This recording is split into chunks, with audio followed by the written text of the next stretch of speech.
안녕하십니까, 홍선입니다. 2024년도 벌써 반이 지나갔네요. 상반기 동안 정말 다들 고생 많으셨고요. 내가 이번 2024년 상반기 동안 어떤 실수를 했는지 한번 되돌아보시고 7월부터는 절대로 똑같은 실수 반복하지 않으시고 우리 구독자 형님들 모두 수익만 가득하시기를 진심으로 바라겠습니다. 자, 본격적으로 우리 리플 이야기하기 전에 오늘은 먼저 알트코인 시즌 인덱스부터 살펴보겠습니다. 이 지표는 비트코인보다 퍼포먼스가 더 좋은 알트코인이 많으면 많을수록 이렇게 점수가 올라가는 구조인데요. 25포인트에 가깝게 아래로 갈수록 이렇게 비트코인의 움직임이 더 중요해지고 75포인트 위로 가면 본격적인 알트코인 불장이다 라고 보시면 되는 겁니다. 75포인트 위로 가면 본격적인 알트코인 불장이다 라고 보시면 되는 겁니다. 그러니까 지금은 알트코인 움직임을 보고 있을 때가 아니라는 거예요. 큰행님 비트코인 움직임이 중요해진 시점이라는 겁니다. 물론 지금 이더리움 현물 ETF S1 서류를 여러 발행사에서 수정해서 제출을 했고 많은 전문가들이 지금 1, 2주 내에 이더리움 현물 ETF 출시를 예상하고 있지만 비트코인 현물 ETF 출시 직후에 어땠습니까? 승인 나자마자 빠지기 시작해가지고 결과적으로 마이너스 20% 정도 조정이 왔었죠. 이더리움 현물 ETF가 승인이 돼도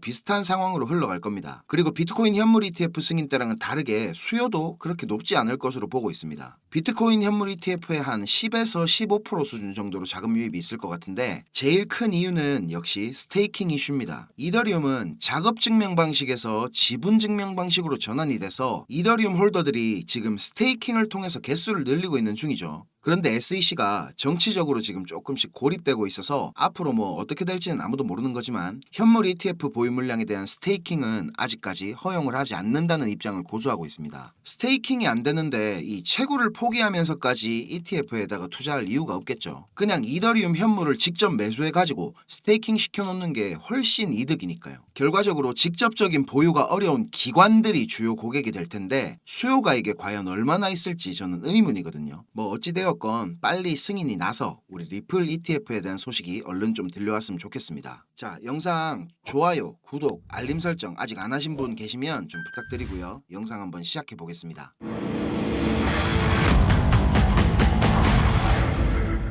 게리 겐슬러의 쭈꾸미 대가리가 블룸버그에 또 나와가지고 이상한 소리를 하나 했는데요. 우리 크립토 시장에 몇 년 전에 선두주자들은 감옥에 있거나 감옥에 갈 예정이거나 범죄인 인도를 기다리고 있듯하면서 막 사기가 만연한 시장이다 이런 뜻으로 말을 했는데 우리 갈링하우스 형님이 이걸 리트윗을 딱 했습니다. 리트윗을 하면서 앱솔루트 넌센스 이게 말이가 방구가 이런 말을 했습니다. 겐슬러 이거는 FTX를 완전히 놓쳤을 뿐만 아니라 동조를 했고 미국 법무부가 바이낸스에 대한 발표를 할 때 초대받지도 못했으면서 지금 이상한 소리를 하고 있다고 신나게 막 후드를 깠습니다.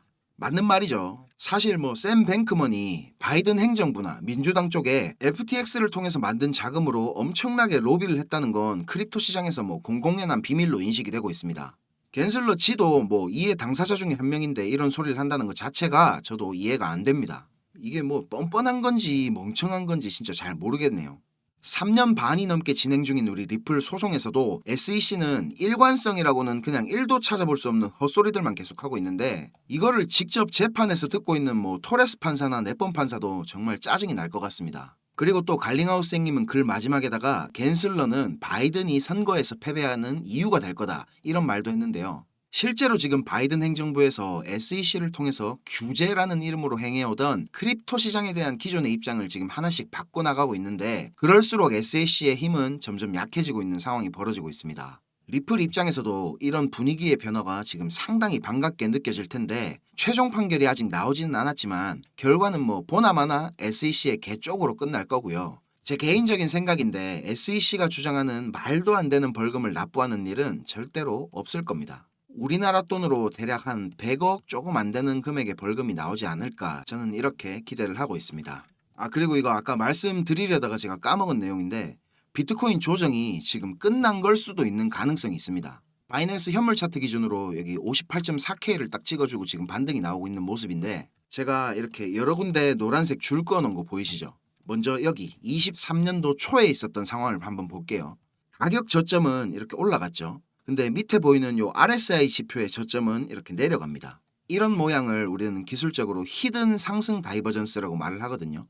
이런 다이버전스가 발생을 하고 나서 이렇게 강력하게 상승이 나왔죠. 그리고 23년 6월부터 9월까지 차트도 보시면 가격 저점은 이렇게 올라가는데 RSI 지표 저점은 내려갑니다. 그러고 나서 이제 200% 가까운 상승이 나온 건데 5월에 만들어진 저점이랑 지금 만들어진 저점을 보면 지금 상황이 똑같습니다. 가격 저점은 올라갔는데 RSI 저점은 내려갔죠. 그리고 RSI가 지금 여기 과매도 단계까지 똑같이 내려왔습니다.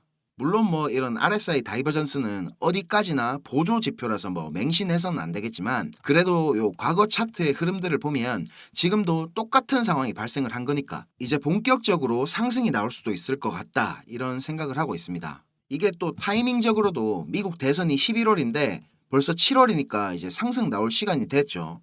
지금 이런 조정 속에서도 리플은 비트코인보다 훨씬 덜 빠지면서 강한 기대감을 지금 갖게 만들고 있는데요. 앞으로 어떤 호재로 우리 XRP 가격이 위로 막 뻥 하고 올라설 수 있을까 짚어보겠습니다. 소송 판결이 나오는 거 이게 뭐 확실하기는 하겠죠. 발표가 난다면 그동안 뭐 지긋지긋했던 불확실성이 없어지는 거니까 분명히 가격적으로는 큰 변화가 있을 겁니다. 그런데 이런 불확실성의 해소보다도 결국에는 리플랩스라는 기업의 미래 가치에 대한 부분이 XRP 가격 상승을 이끌어낼 수 있는 핵심적인 요소일 텐데 뉴스에 보면 뭐 IPO 얘기, ETF 얘기 이런 거 많이 하는데 이런 얘기들은 모두 다 리플의 근본적인 잠재력이 바탕이 돼야 필요가 있는 말들이겠죠. 리플이 곧 출시하게 될 스테이블 코인, 리플 USD. 지금 우리는 여기에 집중을 해야 됩니다. 단순히 뭐 테더나 서클에 스테이블 코인이 차지하고 있는 시장의 파이를 뺏어오려는 게 아니고 앞으로 리플이라는 기업의 가치는 이 부분에서 폭발할 거라고 저는 보고 있습니다. 바로 RWA죠. 실물 자산 토큰화. 어쩌면 지금 스위프트를 대체할 국경 간 결제 시장보다 이게 훨씬 더 큰 먹거리가 될 뿐인데요. 지금 리플은 이 시장을 선점하기 위해서 메타코나 스탠더드 커스터디 같은 수탁 기업, 토큰화된 자산을 안전하게 보관할 수 있는 금고를 만들어 놓은 거고요. XRP가 갖고 있던 한계를 커버하는 역할을 이 스테이블 코인을 통해서 하려는 겁니다. 변동성이 있는 XRP가 더 적합한 자산들이 있고 토큰화된 자산의 안정성이 필요한 부분을 이 리플 USD가 담당하게 될 거라는 말이죠.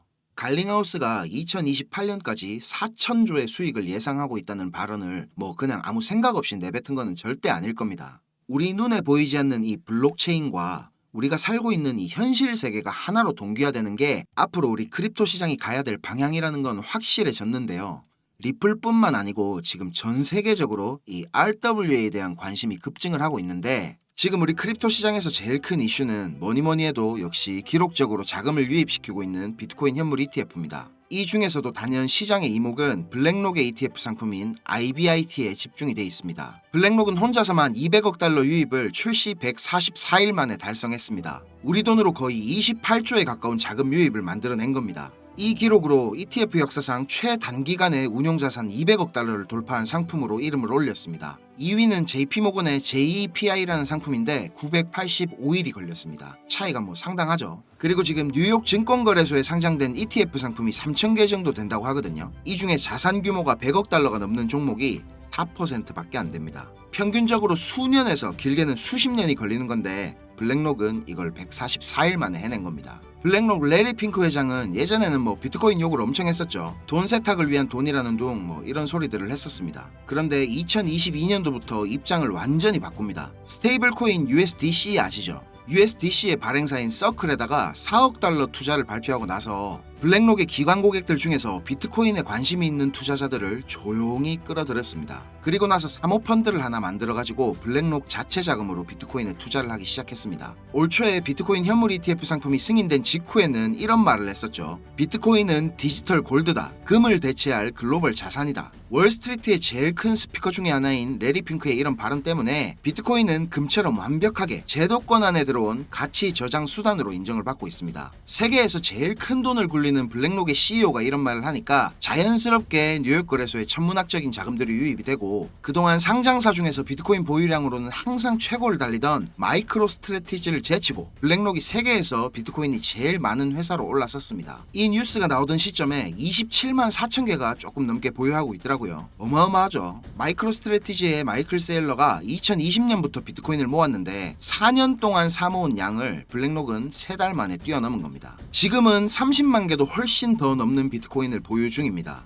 그리고 얼마 전에는 이런 일도 있었는데요. 헤데라가 블랙록하고 파트너십을 진행하는 것 같이 트위터에다가 글을 올렸었는데 발표 직후에 헤데라는 하루 만에 가격이 2배가 넘게 급등을 했었습니다. 근데 다음날 블랙록에서 사실 무근이다, 전혀 모르는 일이다, 이렇게 파트너십이 아니라고 발표를 했죠. 이 발표를 하자마자 가격이 40%가 넘게 폭락을 했습니다. 이거를 단순한 해프닝으로 볼 수도 있지만 다른 관점에서 한번 보면 지금 크립토 시장 주도권을 블랙록이 완전히 쥐고 있다고 볼 수 있는 대목입니다. 그냥 블랙록 이름만 살짝 들려도 이렇게 막 미친 듯이 펌핑이 오는 걸 보면 운용자금 1경원, 세계 최대의 자산 운용사라는 타이틀이 괜히 만들어진 게 아니다라는 생각이 듭니다. 자, 그런데 이런 공룡 같은 블랙록이 앞으로 주목하고 있는 섹터는 뭘까요? 블랙록뿐만이 아니고 세계 경제시장 전체가 지금 주목하고 있는 분야죠. 형님들 많이 들어보셨을 RWA, 실물자산 토큰화, 이겁니다. 처음 들어보시거나 들어는 봤는데 이게 뭔지 잘 모르시는 형님들을 위해서 설명을 좀 드리자면, 말 그대로 현실 세계에 있는 실물 자산들을 온체인으로 불러와가지고 토큰으로 만든다는 겁니다. 우리가 가지고 있는 부동산이나 자동차, 그리고 곡물이나 석유, 금 같은 이런 상품성 자산, 그리고 주식이나 채권, 예술품, 심지어는 탄소 배출권 같은 것들도 블록체인에서 토큰화를 시킨다는 겁니다. 자, 그런데 왜 이런 실물 자산들을 토큰화하려고 하느냐?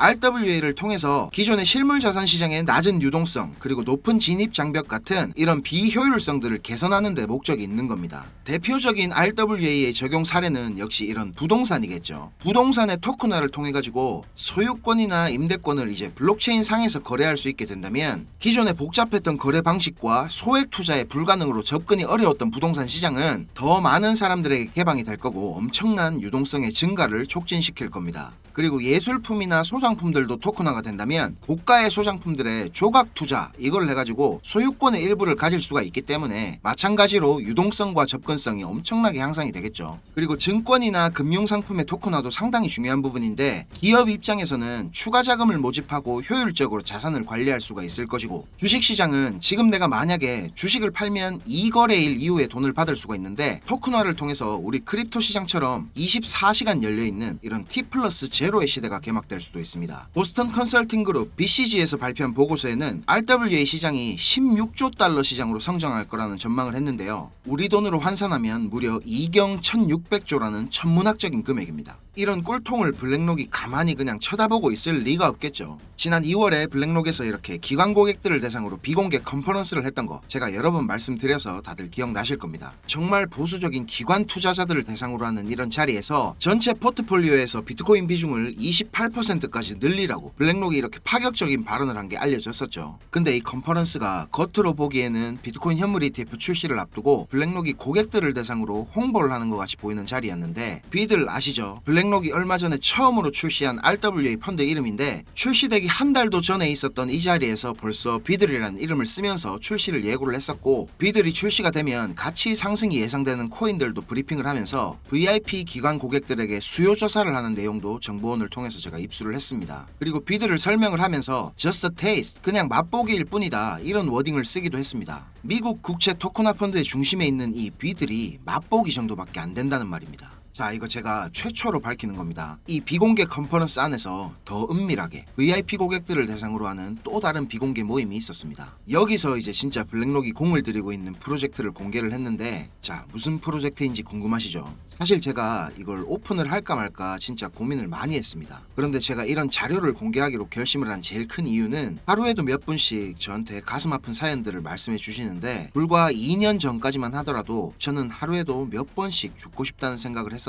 적이 있었습니다. 정말 힘들던 그 당시에 저를 도와줬던 고마운 분들이 아직도 잊을 수가 없는데, 제가 받았던 그 마음들을 저도 이제 누군가에게 나누어 줄 때가 되었다는 생각이 들었습니다. 저 나름대로 큰 결심을 하고 공개하는 것인 만큼 좋아요, 구독, 알림 설정 요거 안 하셨으면 한 번씩만 꼭 부탁드리겠습니다. 자, 군더더기 없이 빠르게 전달해 드리고 마치겠습니다. 지금 보고 계시는 자료들이 제 정보원이 보내준 자료 중 일부인데, 이 친구는 지금 영국에서 블랙록의 VIP 고객사 중에 한 곳인 회사에 근무를 하고 있습니다. 자, 이 자료를 보면 블랙록이 얼마나 오랫동안 이 프로젝트를 준비를 해왔는지 알 수가 있는데요. 시장 상황과 더불어서 여러가지 기술적인 지표들도 정말 치밀하게 분석이 되어 있고, 예상되는 자금 조달 규모에 따른 수익률도 꼼꼼하게 정리가 되어 있습니다. 그리고 개인적으로 저는 이 부분을 보고 정말 놀랐는데요. 우리가 그동안 뭐 세력이 어쩌고 저쩌고 이야기를 자주 했었지만 사실 세력이라는 게 정말 실체가 있는지 없는지조차도 확인할 방법이 없었습니다. 그렇죠. 근데 이 자료를 보면 정확히 어떤 시점에 이렇게 덤핑을 시키고 얼마의 가격으로 얼마 동안 매집을 할지도 상세하게 플랜이 짜여 돌아가는 걸 볼 수가 있습니다. 개미들만 계속 손해를 보는 데는 다 이유가 있는 거였습니다. 자, 이제 제가 이게 어떤 코인인지 공개를 하겠습니다. 블랙록이 가격을 의도적으로 누르면서 이렇게 비밀리에 매집을 하고 있던 코인은 자, 바로 이 종목입니다. 업비트에서도 오래전부터 상장이 되어 있던 코인이고요. 저도 가끔 한 번씩 차트 살펴보던 종목인데 이게 왜 이렇게 안 갈까 이렇게 생각을 했었는데 다 이유가 있는 거였습니다. 이런 거를 이제 주식하는 사람들은 작전주 뭐 이래 부르죠. 사실 이런 코인들은 기술적인 분석이 의미가 없긴 하지만 기술적으로 봐도 지금 상승할 수 있는 근거들이 여러 가지가 보이고 있습니다. 좀 있으면 엄청난 폭등이 나올 수밖에 없는 상황으로 보이는데요. 저도 제가 이 자료를 받았을 때부터 지금 꾸준하게 모아가고 있습니다. 자, 제가 지금 이 종목을 모자이크를 해서 보여드리고 있는데요. 제가 이걸 지금 여기서 아무렇게나 공개를 하면 뭐 저는 상관없지만 제가 좋은 뜻으로 공유하는 이런 것들을 누군가는 악용을 해서 이걸 뭐 돈을 받고 판다든지 하면서 다른 사람들한테 피해를 입히는 행동을 할 수가 있다는 게 제일 큰 문제고요. 또 제 정보원의 신변이 노출될 수 있는 부분이기 때문에 제 나름대로 조심을 하면서 공유를 드리려고 합니다. 010-5528-2156 010-5528-2156 이 번호로